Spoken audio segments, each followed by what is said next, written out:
Hello good morning student. आज का हमारा टॉपिक है lattice, space lattice, unit cell and lattice point. तो इसको हम समझेंगे क्योंकि ये हमारा जो पैकिंग एफिशिएंसी है उसकी डेरिवेशन में बहुत इंपॉर्टेंट रोल करेगा ये, है ना। तो हम स्टार्ट करते हैं। स्पेस लैटिस, स्पेस लैटिस का दूसरा नाम है क्रिस्टल लैटिस, यानी कि हम इसको स्पेस लैटिस का अनदर नेम क्या होता है, क्रिस्टल लैटिस। बार बार हमारे यहाँ पे टर्मिनोलॉजी काम आएगी, crystal lattice, lattice point and number of particle. तो वो हम कैसे निकालेंगे, तो पहले आज इनका इंट्रोडक्शन लेंगे और नंबर ऑफ पार्टिकल निकालना सीखेंगे। फिर हम नेक्स्ट क्लास में हम पैकिंग एफिशिएंसी निकालेंगे, जो भी हमारे यूनिट सेल है। Unit cell are classify into two type, primitive cell and non primitive cell. तो हम उनमें से निकालेंगे पैकिंग एफिशिएंसी। तो एक बार मैं देख लेती हूँ आपका क्लियर आ रहा है नहीं आ रहा है। ओके, तो स्टार्ट करते हैं। सबसे पहले लैटिस पॉइंट। तो मैं यहाँ पे एक डायग्राम बना रही हूँ लैटिस पॉइंट के लिए, यानी कि लैटिस, स्पेस लैटिस क्या होता है। स्पेस लैटिस का ही एक स्मॉलेस्ट और रिपीटिंग पार्ट है यूनिट सेल। तो यहाँ पे जो डायग्राम बना रही हूँ, आपको इस डायग्राम की अच्छे से प्रैक्टिस करनी है ताकि हम एक ही बार में इस डायग्राम को अच्छे से सीख लें। हमें क्या करना है, एक बड़ा सा क्यूब बनाना है। तो ये हमने क्यूब बना लिया। अब हमें क्या करना है, जैसे मान लीजिए कि हम इस क्लास में बैठे हैं। इस क्लास में हमारे पास ये जो रूम हो गया, ये क्या हो गया, क्यूब हो गया आपका। इसमें आपको 3 प्लेन लगाने हैं। एक प्लेन आपको इस डायरेक्शन में लगाना है, एक प्लेन आपको यू लगाना है, और एक प्लेन आपको कैसे लगाना है, इसमें देखिएगा आपका एक प्लेन आपका यू लगेगा। कैसे बताया मैंने, एक प्लेन आपका वर्टिकल, एक आपका हॉरिजॉन्टल हो गया, और एक प्लेन आपका इस टाइप से हो गया। ठीक है, तो देखिए इसमें हम बनाते हैं। देखना, ये जो प्लेन मैंने आपका कहा है ये कैसा हो गया, ये आपका एक प्लेन यू हो गया। यानी कि या तो हम एक ऐसे लगा सकते हैं, वैसे लगाएंगे तो भी उसका पार्टीशन इसी टाइप से होगा।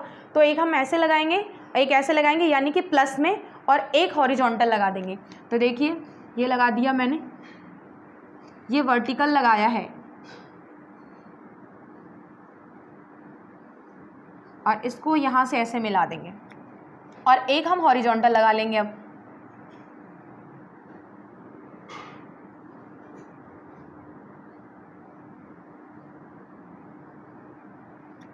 अब इनका जो मिड पॉइंट है, इन सब का मिड पॉइंट हम आपस में ज्वाइंट कर देंगे। ठीक है, अब हम ये देखते हैं कि यहाँ पर क्या होते हैं, जो कांस्टेंट पार्टिकल जिनसे मिलकर क्या बन रहा है, हमारा सॉलिड बन रहा है, वो कहाँ पे प्रेजेंट होंगे, इनके कॉर्नर पे प्रेजेंट होंगे, जहाँ पर भी आपस में ज्वाइंट हो रहे हैं। तो देखिए इस टाइप से हमें बना लेना है, और ये पार्टीशन आपका ये वाला ज्वाइंट हो जाएगा। तो हमें ये ज्वाइन करना है,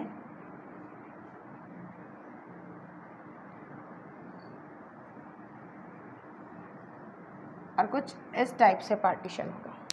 ठीक है, अब हम जब इसको ज्वाइन कर रहे हैं, तो अब हम क्या करेंगे, हम हमारा इसमें यूनिट सेल देखेंगे कि यूनिट सेल कहाँ होगा। ये जो मैंने आपके सामने डायग्राम बनाया है, ये डायग्राम किसका है, ये है आपका स्पेस लैटिस का। इसे हम क्या कहते हैं, इसे हम स्पेस लैटिस कहते हैं, या इसका अनदर नेम हो सकता है क्रिस्टल लैटिस। क्रिस्टल लैटिस होता है, ये क्या होता है, स्पेस लैटिस कहते हैं, और दूसरा नाम क्या होता है इसका, क्रिस्टल लैटिस होता है। तो इनमें हमने क्या किया है कि जो भी हमारे ज्वाइंट करने वाले पॉइंट है, वहाँ पर क्या होते हैं, कांस्टेंट पार्टिकल प्रेजेंट रहते हैं। तो अब लैटिस पॉइंट क्या होता है, जिस पोजीशन पे कांस्टेंट पार्टिकल प्रेजेंट होता है वो पॉइंट ही क्या होता है, लैटिस पॉइंट होता है। क्लियर है इतनी बात। अब हम इसमें हमारी यूनिट सेल, जो कि रिपीटिंग यूनिट होती है, जिसके मिलने से एक बड़ा क्रिस्टल फॉर्मेशन होता है, उसे हम क्या कहेंगे, यूनिट सेल कहेंगे। वो हमारी इस यूनिट सेल को हमें देखना है। तो देखिए ये जो स्मॉलेस्ट पार्ट है हमारा, ये वाला जिसे मैं शेडेड कर रही हूँ, और एक बार देख लेती हूँ कि इमेज इसकी आ रही है क्लियर।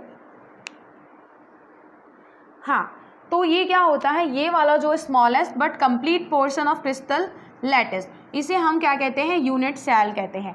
अब हम इसे आराम से समझेंगे। जैसे मान लीजिए मेरे पास कितने 8 क्यूब हैं, कितने क्यूब है मेरे पास, 8 क्यूब हैं। तो मैंने 4 क्यूब को नीचे रखा और ऐसे ही छोटे छोटे जो 4 क्यूब है मेरे पास उनको जस्ट उनके ऊपर रख दिया। अब उनमें से जो एक यूनिट सेल यानी कि एक क्यूब में अलग करूँगी तो सबका कंप्लीट पोर्शन वो पार्ट अकेला खुद भी कवर कर रहा है। तो उस स्मॉलेस्ट बट कंप्लीट पोर्शन को हम क्या कहते हैं, यूनिट सेल कहते हैं। कि अगर हम उसके बार बार रिपीटिंग करेंगे तो हमें एक बड़ा सा स्पेस लैटिस या क्रिस्टल लैटिस हमें मिलेगा। तो मेरे ख्याल से आपको ये तीनों की तीनों ही डेफिनेशन क्लियर हो गई होगी कि क्या होता है space lattice, 3D arrangement of constituent particle in solid, उसे हम क्या कहते हैं, स्पेस लैटिस कहते हैं, या इसे लैटिस क्रिस्टल लैटिस भी कहा जाता है। यूनिट सेल क्या होती है, स्पेस लैटिस का ही एक स्मॉलेस्ट बट कंप्लीट पोर्शन होता है unit cell. And lattice point क्या होता है, यूनिट सेल या क्रिस्टल लैटिस पे जहाँ पर भी कांस्टेंट पार्टिकल अरेंज्ड होते हैं जिस भी पॉइंट पे, वो पॉइंट क्या होते हैं, लैटिस पॉइंट होते हैं। इतना क्लियर है? चलिए आगे चलते हैं। एक बार मैं इसको रफ कर रही हूँ।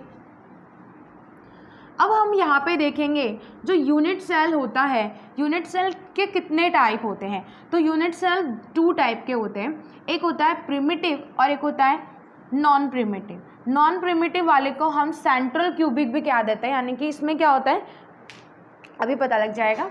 यूनिट सेल क्या हम बात कर रहे हैं, यूनिट सेल कितने टाइप होते हैं, इसके 2 टाइप के होते हैं। एक होता है प्रिमिटिव, एक होता है प्रिमिटिव सेल, एक होता है नॉन प्रिमिटिव, नॉन प्रिमिटिव। तो जो प्रिमिटिव सेल होते हैं इसमें जो कांस्टेंट पार्टिकल प्रेजेंट है वो ओनली एट कॉर्नर पे प्रेजेंट होंगे। तो हम इसमें क्या लिख सकते हैं, constituent particle, constituent particle, constituent particle present only at corner, only at corner. तो इसमें हम खाली एक डायग्राम बनाएंगे, किसका, सिंपल क्यूबिक का बना लेंगे। इसका डायग्राम मैं ऊपर बना रही हूँ, मेरे ख्याल से आपको नीचे दिखेगा नहीं, इसलिए ये हो गया। तो यहाँ पे इसमें जो कांस्टेंट पार्टिकल होंगे वो कहाँ पर होंगे, ये इसके कॉर्नर पे प्रेजेंट होंगे, ओनली कॉर्नर पे।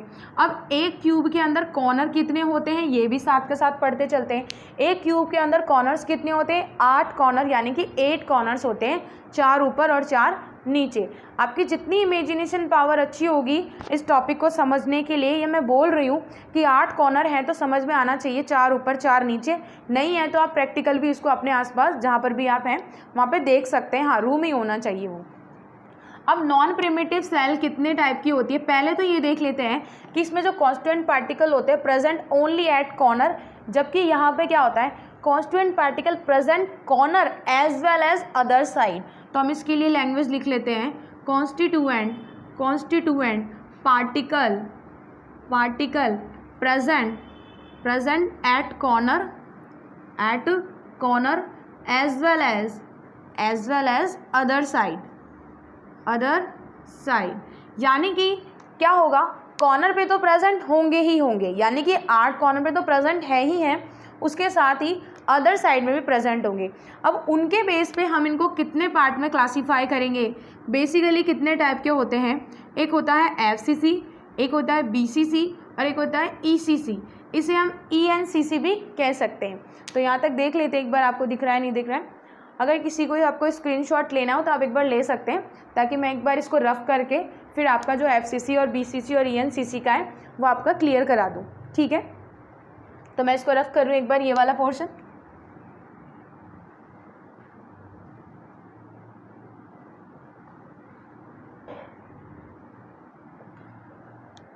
हाँ जी, तो क्या कहा है, FCC, FCC यानी कि नॉन प्रिमिटिव का ही पार्ट है।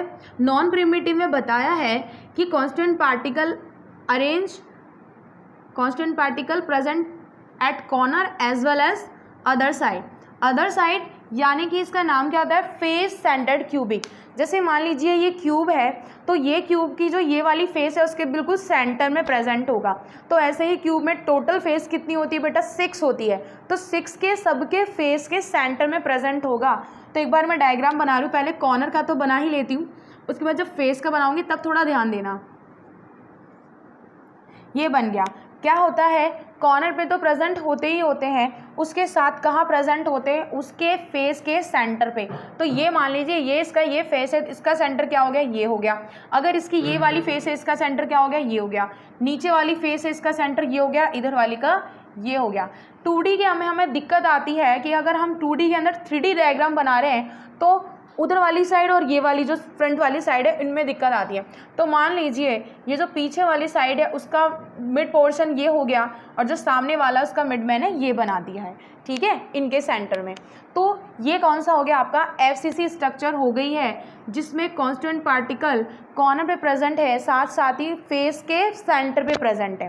क्लियर है इतना? ठीक है। नेक्स्ट हम यहाँ बनाएंगे, इसको मैं रफ कर रही हूँ एक बार के लिए।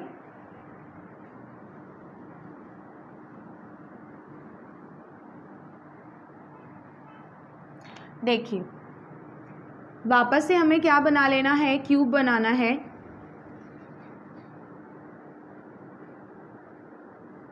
क्या कहा है, कॉर्नर पे तो बना ही लेना है और उसके बाद body centred cubic. Body centre यानी कि मान लीजिए जो भी मेरा क्यूब है, अब उसके जस्ट सेंटर पे एक जो भी कांस्टेंट पार्टिकल है वो प्रेजेंट है, यानी कि जो भी एटम है वो वहाँ पे बिल्कुल क्यूब के सेंटर में।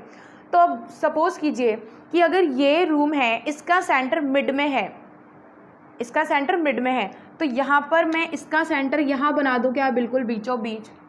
तो मेरे ख्याल से अब आ गया होगा समझ में। नेक्स्ट हम बनाएंगे किसके लिए, ENCC के लिए। ये आपका किसका था, BCC का था। तो ENCC के लिए यहाँ पे बना लेते हैं ENCC लिखा है। तो EN का क्या मतलब होता है, एंड सेंटर्ड क्यूबिक, यानी कि कोई सी भी दो अपोजिट साइड आप ले सकते हैं। कौन सी, कोई सी भी दो अपोजिट साइड आप ले सकते हैं। कॉर्नर पे तो प्रेजेंट होगा ही होगा, उसके साथ क्या होगा, एज वेल एज उसके एंड सेंटर पे कोई से भी दो अपोजिट साइड। ऊपर ले लिया है तो नीचे ले लीजिए, और इधर ले लिया है तो उस साइड लेने जी, ठीक है। और फ्रंट में लिया है तो उसके बैक साइड लेना पड़ेगा हमें। कोई से भी दो साइड लेनी है, वो भी अपोजिट साइड लेनी है, ठीक है। तो ये आपका ENCC हो गया। इसके अलावा भी एक और होता है एज सेंटर्ड क्यूबिक। ये वैसे बहुत कम पूछा जाता है, लेकिन हम फिर भी पढ़ लेते हैं इसको एक बार। एज में क्या होता है, एज यानी होता है किनारा, या और एक क्यूब के अंदर टोटल एज कितनी होती है, टोटल एज होती है 12। ये आप काउंट कीजिएगा। कॉर्नर पे तो प्रेजेंट है ही है, उसके साथ में कहाँ पे प्रेजेंट है, उसके एज के मिड पोर्शन में। जितनी भी एज है सबके मिड पोर्शन में एक एक कांस्टेंट पार्टिकल प्रेजेंट है। तो टोटल एज जब आप ये बनाएंगे स्फीयर, तो आपको पता लग जाएगा कि कितने ये बन पा रहे हैं। तो देखिए 1 2 3 4 5 6 7 8 9 10 11 12। मैंने भी आपको ये कहा है कि एज कितनी होती है, 12 होती है। तो अब तक हमने सॉलिड स्टेट चैप्टर में क्या क्या चीज़ें कवर की है। सबसे पहले हमने पढ़ा है फिजिकल स्टेट, यानी कि फिजिकल प्रॉपर्टी जो भी बेसिक है सॉलिड की, डेफिनेट शेप में होते हैं, वॉल्यूम भी उसका डेफिनेट होता है, और इनकम्प्रेसिबल होते हैं, प्रेशर अप्लाई नहीं कर सकते उनके ऊपर। इंटरमोलिकुलर फोर्स ऑफ अट्रैक्शन बहुत ही ज़्यादा हाई होते हैं, जिसकी वजह से वो क्या होते हैं, हार्ड होते हैं। देन हम आए क्लासिफिकेशन पे। क्लासिफिकेशन हमने किया on the basis of various property. Then हम इसको 2 टाइप से क्लासीफाई करते हैं, crystalline solid and amorphous solid. Then हमने क्लासीफाई किया on the basis of present of bond. There are 4 type, कितने, ionic, metallic, molecular and covalent. इन चारों में हमने डिफरेंस किया कांस्टेंट मॉलिक्यूल के बेस पे, यानी कि कांस्टेंट पार्टिकल के बेस पे, और कंडक्टिविटी प्रेजेंट होती है कि नहीं होती है, इनके एग्जाम्पल लिखे, और इनके क्या प्रेजेंट ऑफ बॉन्ड देखा कि इनमें किस टाइप का बॉन्ड प्रेजेंट होता है। आज हमारा टॉपिक था space lattice, unit cell and lattice point. तो स्पेस लैटिस में हमने देखा कि कंप्लीट पोर्शन किसी भी जो लैटिस का है, उस पूरे कंप्लीट पोर्शन को हम क्रिस्टल लैटिस कहते हैं, नहीं तो स्पेस लैटिस कहते हैं। और इसकी जो स्मॉलेस्ट पोर्शन है, जो कंप्लीट पोर्शन कवर करता है, उसे हम यूनिट सेल कहते हैं। और लैटिस पॉइंट जहाँ पर कांस्टेंट पार्टिकल प्रेजेंट होते हैं उसे लैटिस पॉइंट कहते हैं। तो यहाँ पर हम लैटिस पॉइंट काउंट करना सीख लेते हैं। नंबर ऑफ पार्टिकल हम नेक्स्ट वीडियो के अंदर कैलकुलेट करेंगे। लैटिस पॉइंट की अगर बात करूँ, तो अगर मैं SC की बात करूँ, यानी कि सिंपल क्यूबिक की बात करूँ, तो लैटिस पॉइंट जितने कांस्टेंट पार्टिकल है बस उनका नंबर, तो वो कहाँ पर होता है, वो होता है कॉर्नर पे प्रेजेंट होते हैं। तो यहाँ पर कितना हो जाएगा आपका इसका लैटिस पॉइंट, इसका हो जाएगा लैटिस पॉइंट 8। एफसीसी के लिए लैटिस पॉइंट कितना होगा, 8 तो कॉर्नर पे हैं और 6 कहाँ है उसकी फेस पे, तो लैटिस पॉइंट 14 हो जाएगा। यहाँ पर हम बात करेंगे लैटिस पॉइंट कितना हो जाएगा, 9 हो जाएगा, क्योंकि कॉर्नर प्लस 1 8। यहाँ पर कितना हो जाएगा, कॉर्नर 8 + 2, लैटिस पॉइंट आपका हो जाएगा 10। यहाँ पर कितने हो जाएंगे, 8 + 12 यानी कि 20 लैटिस पॉइंट हो जाएंगे। ठीक है, नेक्स्ट क्लास में हम स्टार्ट करेंगे क्या, नंबर ऑफ पार्टिकल निकालेंगे एंड पैकिंग एफिशिएंसी के बारे में थोड़ा बहुत स्टडी करेंगे। Okay, thank you.